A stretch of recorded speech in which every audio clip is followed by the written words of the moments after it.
बिस्मिल्लाहिर्रहमानिर्रहीम, अस्सलाम वालेकुम। मैं हूं मोहम्मद जुनैद हलीम। नाज़रीन, उम्मीद है आप सब खैरियत से होंगे। नाज़रीन, पाकिस्तान से फ़िज़ाई महाज में बार बार शिकस्त खाने के बाद, अपने हथियार गिरवाने के बाद, अब अगली बार हम इस चीज़ का इज़हार पहले भी कर चुके हैं कि भारत समुंदर के रास्ते से कोई छेड़छाड़ कर सकता है, पाकिस्तान के ऊपर कोई जारियत समुंदर के रास्ते मुसल्लत की जा सकती है और अपने जो नेवी सिस्टम है, नेवी की जो दिफाई सलाहियत है, उसके ऊपर बड़ा नाज भी करते हैं। खैर, नाज तो उन्हें राफेल के ऊपर भी बहुत था, लेकिन उसका किस तरह से हमने भांडा फोड़ा है, किस तरह से उसे एक्सपोज किया है और धूल चटाई है, ये पूरी दुनिया ने देखा है। लेकिन अब पाकिस्तान को इस चीज की शिद्दत से जरूरत महसूस हो रही है कि अपने नेवी को वो पहले से ज्यादा स्ट्रेंथन करे, पहले से ज्यादा मजबूत करे। और उसके लिए जो हालिया हमारे फील्ड मार्शल आसिम मुनीर का दौरा चाइना था, उसके अंदर की कहानी सामने आ चुकी है। कुछ बड़ी डील्स हुई हैं, कुछ बड़ी पेशरफ्त हुई है चाइना के दौरे में भी। और उसके साथ साथ जो हमारे चीफ ऑफ जॉइंट स्टाफ थे साजिद शमशाद मिर्जा, उनका दौरा तुर्किया था, उसके अंदर पाकिस्तान की तरफ से बहुत ही अहम और बड़ी डील्स की गई हैं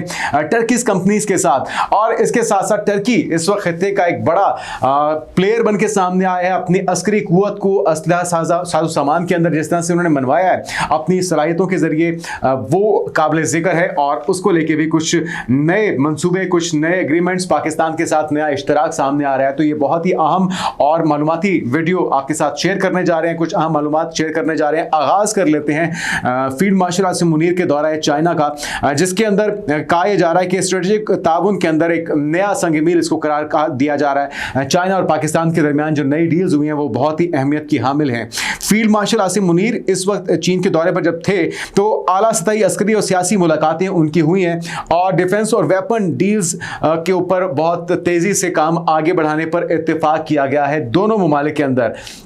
जिसमें जो सबसे ज़्यादा अहम डील नाज़रीन बन के सामने आई है वो है हाइपरसोनिक मिसाइल की डील, जो कि DF-17 के शोबे में होने जा रही है। ये हाइपरसोनिक मिसाइल है जिसे पाकिस्तान हासिल करने पर गौर कर रहा है और अगर हासिल कर लिया तो यकीनी तौर पे इसे भी एक अहम पेशरफ्त करार दिया जाएगा, और अगर हासिल नहीं करता तो फिर मुमकिना तौर पर ये टेक्नोलॉजी पाकिस्तान को ट्रांसफ़र की जाएगी और इसकी प्रोडक्शन पाकिस्तान में यकीनी बनाई जाएगी। और इसके ऊपर अब एग्रीमेंट हो चुका है।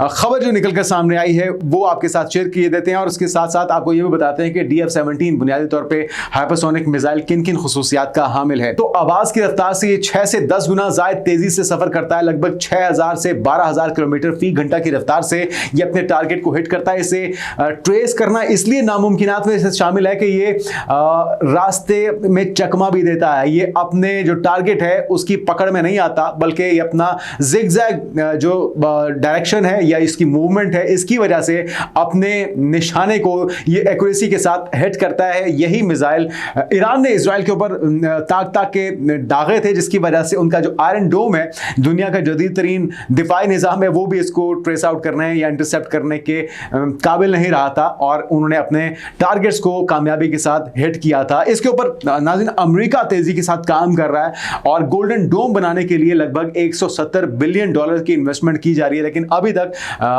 गोल्डन डोम के ऊपर काम मुकम्मल नहीं हुआ। तो अभी तक नाकाबिल तस्खीर है ये हाइपरसोनिक मिसाइल, जिसकी टेक्नोलॉजी या फिर ये खुद मिसाइल पाकिस्तान चाइना से खरीदने जा रहा है।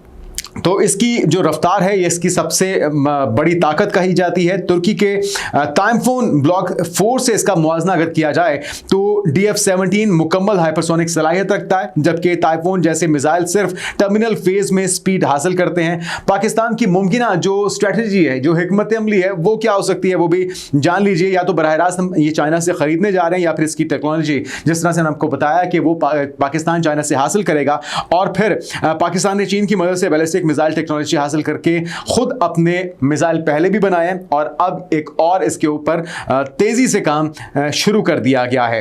DF-17 जो है नाज़रीन जैसे स्ट्रेटेजिक हथियार की बराह रास्त सर्विस इंडक्शन की बजाय पाकिस्तान इसे मकामी सतह पर तैयार करने की कोशिश कर रहा है। और अगरचा कोई तस्दीक इसमें अभी तक तो नहीं हुई, लेकिन पाकिस्तान की खामोशी और पैटर्न को देखकर लगता है कि कुछ ना कुछ तैयार होने जा रहा है। और फील्ड मार्शल आसिम मुनीर के दौरे में इस पर हतमी फैसला हो गया है दोनों ममालिक के दरमियान। दरमियान, लेकिन अभी तक जिस तरह से बाकी जो हमारे प्रोजेक्ट्स हैं, जो डील्स हैं, उसको हम पब्लिसाइज नहीं कर रहे। क्यों? क्योंकि जो हमारा पड़ोसी है भारत, वो हर वक्त तैयार रहता है किसी मिस एडवेंचर के लिए, और अगर हम इन चीज़ों को, या हमारी हुकूमत, हमारी आर्मी या हमारी जो अस्करी कुव्वत है इस चीज़ को पब्लिसाइज कर देगी, तो फिर यकीनी तौर पे उसका तोड़ या उसके जवाब में हथियार खरीदने की हवस में मुब्तला नरेंद्र मोदी कोई और यकीनी तौर पे इसके लिए जवाबी कार्रवाई कर सकता है, और हम ऐसा बिल्कुल नहीं चाहते।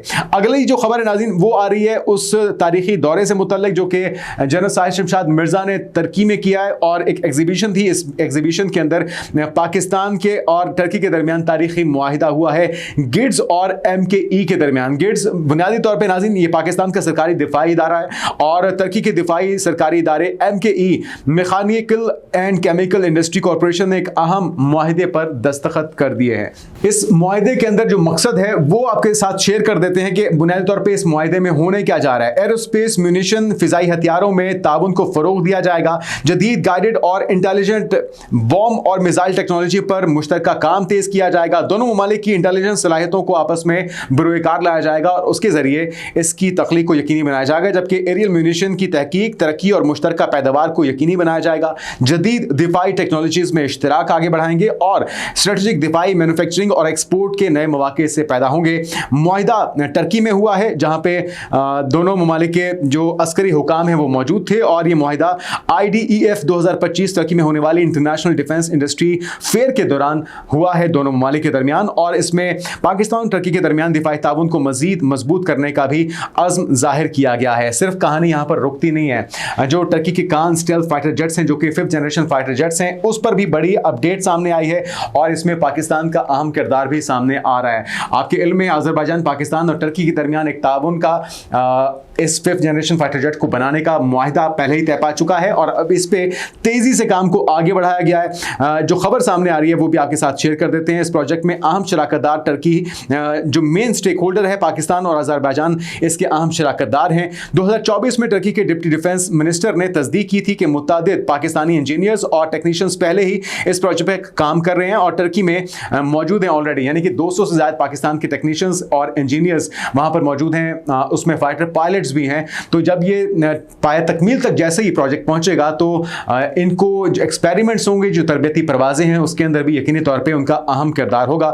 और फिर वो जो एक खदशा होता है ना उम्मीद तौर पे इंडियन एयरफोर्स को कि जी नई टेक्नोलॉजी है, जिस तरह सर राफेल के उन्होंने फ्लाइंग कॉफिन की तरह यानी कि MiG-21 की तरह गिराए हैं पाकिस्तान से मुकाबले के अंदर, तो उस तरह के खदशात कम अज़ कम हमारे पायलट्स को तो नहीं होंगे। जिस तरह का मर्जी तैयारा सामने आ जाए, चाहे वो 5th जनरेशन हो या फिर उसके बाद 6th जनरेशन हो, उसको उड़ाने की और उसके सही इस्तेमाल की तकनीक पाकिस्तान के पास मौजूद होगी। इस बात को यकीनी बनाने के लिए हमारी टीम वहां पर पहले ही मौजूद है। कुछ इसकी तफसीलात भी आपके साथ शेयर कर देते हैं नाज़रीन। इन 6 प्रोटोटाइप्स में से हर एक को मुख्तलिफ फर्म्स या बिडर्स को दिया जाएगा ताकि मुकम्मल इंटीग्रेशन को MNX मिशन कंप्यूटर्स और इलेक्ट्रॉनिक वॉरफेयर सिस्टम्स वगैरह के जांच हो सके, इसको आजमाया जा सके, और अगर उसमें कोई मॉडिफिकेशन की ज़रूरत होगी तो वक्त के मुताबिक कर ली जाएगी। अब इस पर तेज़ी से काम का आगाज़ कर दिया गया है, और दोनों ममालिक यानी कि पाकिस्तान तुर्की के दरमियान तो डील्स हो ही चुकी हैं, और इसके ऊपर काम को आगे बढ़ाया जा रहा है। और इसी के साथ साथ जो वज़ीर तिजारत हैं उमर बुलात, उनका ऐलान सामने आया है,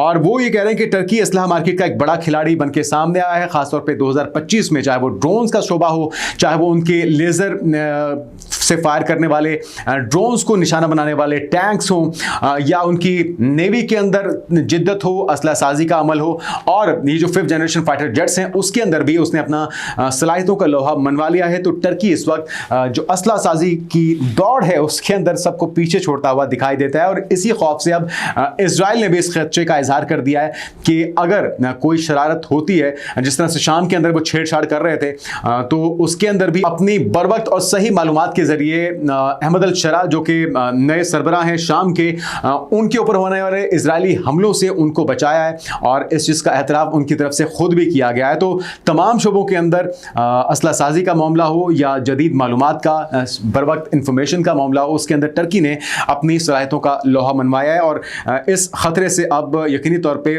भारत भी चौकन्ना हो चुका है, क्योंकि ये जो हालिया जंग थी उसके अंदर तुर्की पाकिस्तान के साथ कंधे से कंधा मिला के खड़ा था, और आने वाले दिनों में जो ये शराकत ताकत है, ये जो ताउन है, ये मज़ीद तबाहकुन हो सकता है हमारे दुश्मनों के लिए।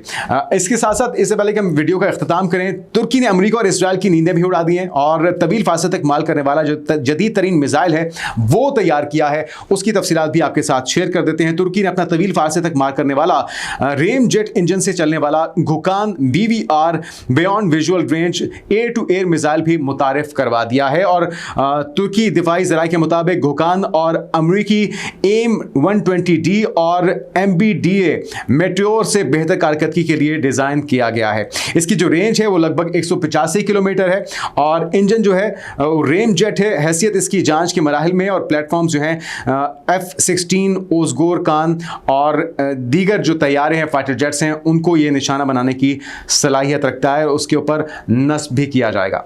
अगर इसकी खुसूसियात की बात करें नाज़रीन, तो अगर गुकान अपनी मुतवक्के कारकर्दगी पर पूरा उतरता है तो तुर्की BVR मिसाइल बनाने वाले दुनिया के आला दर्जे के ममालिक में शामिल हो जाएगा। और अगर नाज़रीन हालिया पाकिस्तान भारत तनाज़े की बात करें, जंग की बात करें, तो उसके अंदर भी BVR मिसाइल जो थे उसने कलीदी किरदार अदा किया। बियॉन्ड विजुअल रेंज जो है मिसाइल या टेक्नोलॉजी है वो आने वाली जंगों के अंदर भी अपना अहम किरदार अदा करेगी और उसके ऊपर तेज़ी से टर्की के अंदर काम जारी है। इन तमाम तख्लीकात की वजह से असलहा मार्केट के अंदर तुर्की एक अहम खिलाड़ी बन के सामने आया। पाकिस्तान के इश्तराक से 5th जनरेशन फाइटर जेट्स हों, अपने लेजर गाइडेड मिसाइल हों या फिर दीगर हाइपरसोनिक मिसाइल्स हों, ड्रोन टेक्नोलॉजी के ऊपर हम पहले ही आपको बता चुके हैं कि तेजी से काम जारी है। पाकिस्तान के साथ $900 मिलियन की डील हो चुकी है।